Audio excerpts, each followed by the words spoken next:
پشاور کے علاقے کوچی بازار میں گھر میں خوفناک آتش زدگی، 2 خواتین سمیت 4 افراد جلس کر جاں بحق، 2 کی حالت تشویشناک۔ جاں بحق ہونے والوں میں میاں بیوی بھی شامل۔ آگ بجھانے کے دوران 2 فائر فائٹرز کی بھی حالت غیر ہو گئی۔ آگ پر قابو پانے کے عمل میں ریسکیو کی 6 گاڑیوں نے حصہ لیا۔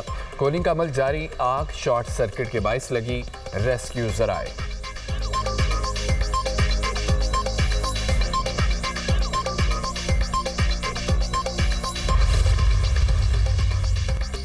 پاکستان نے صدر ٹرمپ کو نوبل انعام کے لیے نامزد کرنے کی درخواست دی ہے۔ صدر ٹرمپ نے روانڈا اور کانگو کے درمیان تاریخی معاہدہ کرا۔ ترجمان وائٹ ہاؤس کیرولین لیوٹ کا کہنا ہے کہ پاکستان بھارت، اسرائیل اور ایران میں جنگ بندی کرائے۔ بگ بیوٹیفل بل اب قانون بن چکا ہے۔ صدر ٹرمپ غزہ کی تعمیر نو چاہتے ہیں۔ حماس کو جنگ بندی کا نیا معاہدہ قبول کرنا چاہیے۔ امریکہ جنگ بندی اور مغویوں کی واپسی چاہتا ہے۔ صدر ٹرمپ کی دور میں امریکہ آنے والی تارکین وطن کی تعداد میں نمایاں کمی آئی۔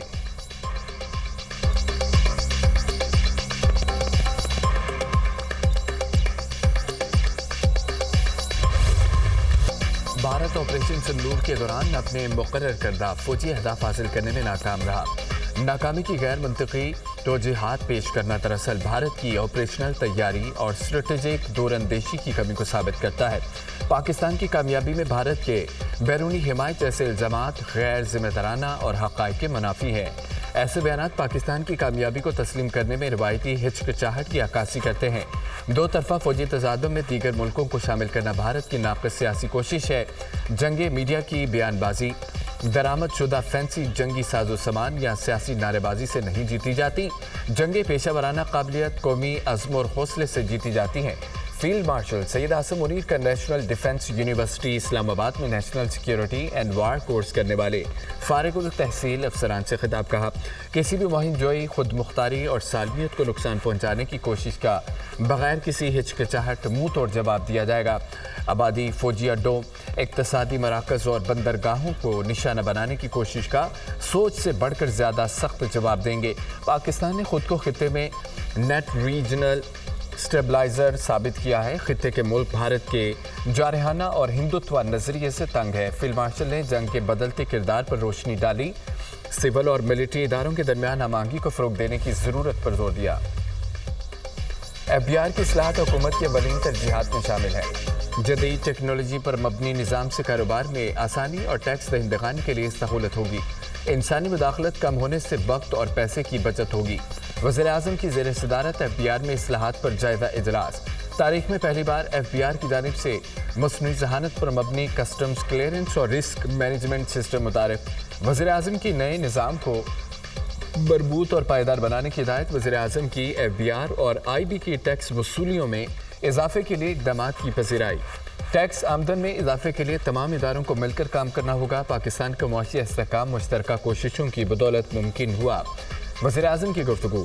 انٹیلیجنس بیورو اور ایف بی آر کی کوششوں سے 178 ارب کی ریکوری ممکن ہوئی۔ وزیر اعظم کو ٹیکس چوری اور ذخیرہ اندوزی کے خلاف آپریشنز پر رپورٹ پیش۔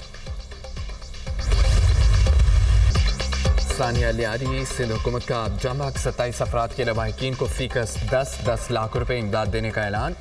وزیر اعلیٰ سندھ نے D G S B C A کو معطل کر دیا۔ جو بھی غفلت کا مرتکب ہوگا اس کے خلاف مقدمہ درج ہوگا۔ 27 جانوں کے ضیاع پر سب غمزدہ ہیں۔ دکھ کی گھڑی میں لیاری کے متاثرین کے ساتھ ہیں۔ وزیر اطلاعات سندھ شرجیل میمن کی وزیر بلدیات سید غنی اور صوبائی وزیر داخلہ کے ہمراہ پریس کانفرنس۔ سید غنی نے کہا کہ امانت گرنے کا کوئی نہ کوئی ذمہ دار ہے۔ 2 روز میں فیکٹ فائنڈنگ کمیٹی رپورٹ پیش کرے گی۔ کمشنر کراچی کو ذمہ داری دی گئی ہے، 51 انتہائی خطرناک عمارتوں کا سروے کریں۔ فی الوقت ایس بی سی اے کے ان افسران کو معطل کیا ہے جو اس وقت علاقے میں تعینات ہیں۔ پورے سندھ میں 744 عمارتوں کو انتہائی خطرناک قرار دیا گیا ہے۔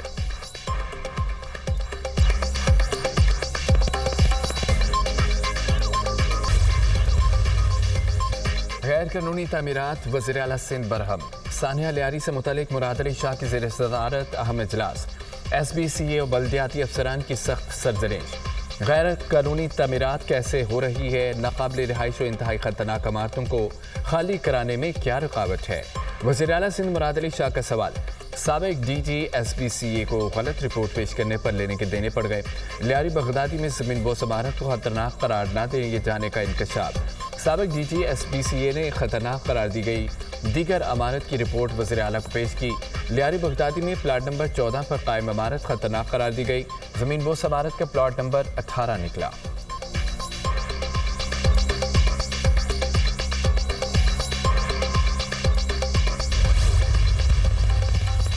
ثانیہ لیاری کے بعد انتہائی خطرناک عمارتوں کو خالی کرانے کا ابتدائی پلان تیار۔ پہلے مرحلے میں کراچی ساؤتھ میں 51 مخدوش عمارتوں کی نشاندہی۔ مخدوش عمارتوں میں 400 سے زائد افراد رہائش پذیر، انتظامیہ کی پھرتیاں۔ زمین بوس عمارت سے ملحقہ 3 مخدوش عمارتیں خالی کرا لی گئی ہیں۔ عمارتوں میں 45 سے زائد خاندان رہائش پذیر تھے۔ متبادل رہائش کا انتظام کیے بغیر ہی بے گھر کر دیا گیا۔ رہائشیوں کی دہائی۔ لاہور میں بھی درجنوں مخدوش عمارتوں کی نشاندہی۔ اندرون شہر کے 9 ٹاؤنز میں 84 خستہ حال عمارتیں موجود۔ داتا گنج بخش ٹاؤن میں 42، سمن آباد 13، راوی زون میں 13 عمارتیں خطرناک، واگا زون 10، عزیز بھٹی زون میں 3 عمارتیں خطرناک قرار۔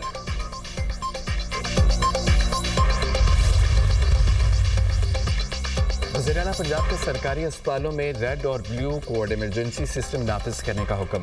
مریم نواز کی زیر صدارت اہم اجلاس پرائمری اینڈ سیکنڈری ہیلتھ میں بہتری کے لیے اہم فیصلے۔ ڈاکٹرز کو ریڈ اور بلیو کوڈ سسٹم کی ریہرسل اور ٹریننگ کرانے کی ہدایت۔ C M health vigilance squad کی قیام کا اصولی فیصلہ۔ مرحلہ وار اضلاع میں تربیت یافتہ ڈاکٹرز کی تعیناتی اور کیتھ لیب بنانے کے منصوبے کا جائزہ۔ ہارٹ کنسلٹنٹ اور سرجنز ہفتے میں 2 مرتبہ ڈسٹرکٹ اسپتالوں میں جا کر خدمات سر انجام دیں گے۔ نہیں چاہتی کوئی مریض دل کے علاج کی سہولت نہ ہونے کی وجہ سے جان سے جائے۔ مرتے مریضوں کو علاج کے لیے دوسرے شہر جانے کا کہنا ظلم ہے، اب ایسے نہیں ہوگا۔ مریم نواز کی گفتگو۔ دوران ڈیوٹی نرسز اور پیرامیڈیکل سٹاف کے موبائل فون کے استعمال پر پابندی کا فیصلہ۔ اسپتالوں میں موبائل فون کی بجائے رابطے کے لیے پیجر سسٹم نافذ کرنے کا حکم۔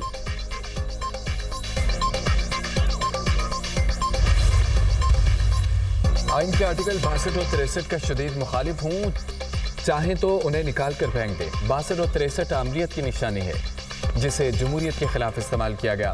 یہ نہیں ہو سکتا ان کی ان دفعات کا من پسند استعمال کیا جائے۔ پاناما کیس کا فیصلہ عدالت پر سوالیہ نشان ہے۔ اگر وزیر اعظم کو غلط بیانی پر نااہل کیا جا سکتا ہے تو ایوان کو تماشا بنانے والوں کو کیوں نہیں؟ پاناما کیس کے فیصلے میں آصف سعید کھوسہ نے اسپیکر کو یہ اختیار دیا کہ وہ نشست کو خالی کرا دے۔ کیا ان لوگوں کا دماغ کام کر رہا ہے جو میرے ریفرنس پر اعتراض اٹھا رہے ہیں؟ اسپیکر پنجاب اسمبلی ملک احمد خان کی پریس کانفرنس کہا کہ میری رولنگ کے خلاف بہت کچھ کہا اور لکھا گیا۔ اپنے آئینی اختیارات سے 1 انچ بھی آگے نہیں بڑھوں گا۔ اسمبلی کو تماشا گار نہیں بننے دیں گے۔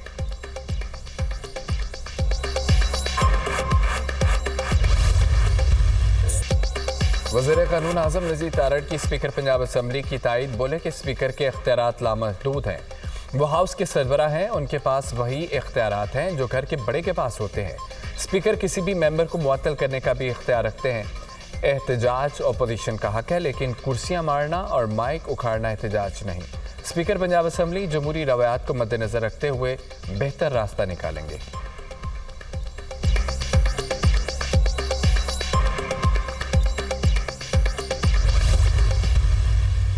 اسمگلنگ کا مکمل خاتمہ نہیں ہو سکا لیکن مکمل حد تک کم کر دیا۔ اگلے 2 سے 3 سال میں پاکستانی پاسپورٹ کی رینکنگ میں نمایاں بہتری آئے گی۔ کویت نے 19 سال بعد پاکستانیوں کے لیے ویزے کھولے۔ UAE کے وزیر سے ویزا مسائل کے حوالے سے ملاقات کروں گا۔ عمان میں بھی پاکستانیوں کے ویزے کا مسئلہ حل کرایا۔ وزیر داخلہ محسن نقوی کا تقریب سے خطاب۔ کہا محرم کا پہلا اشرا امن سے گزر گیا۔ کراچی میں سیف سٹی کا منصوبہ مکمل ہو گیا تو جرائم کی شرح نیچے آئے گی۔ وزیر داخلہ محسن نقوی کی شرجیل میمن سے ان کی رہائش گاہ پر ملاقات۔ محرم الحرام کے دوران سیکیورٹی انتظامات پر سندھ حکومت کی تعریف۔ قومی یکجہتی اور عوامی مفاد میں تمام سیاسی قوتوں کو مل کر آگے بڑھنا ہوگا، دونوں میں اتفاق۔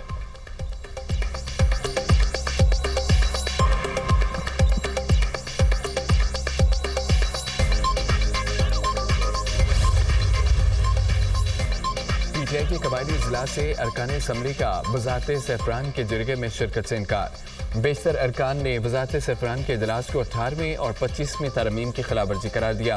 وفاقی وزیر زعفران امیر مقام نے جرگہ سسٹم کی بحالی کے لیے ارکان کو مدعو کیا تھا۔ وفاقی وزیر امیر مقام نے کہا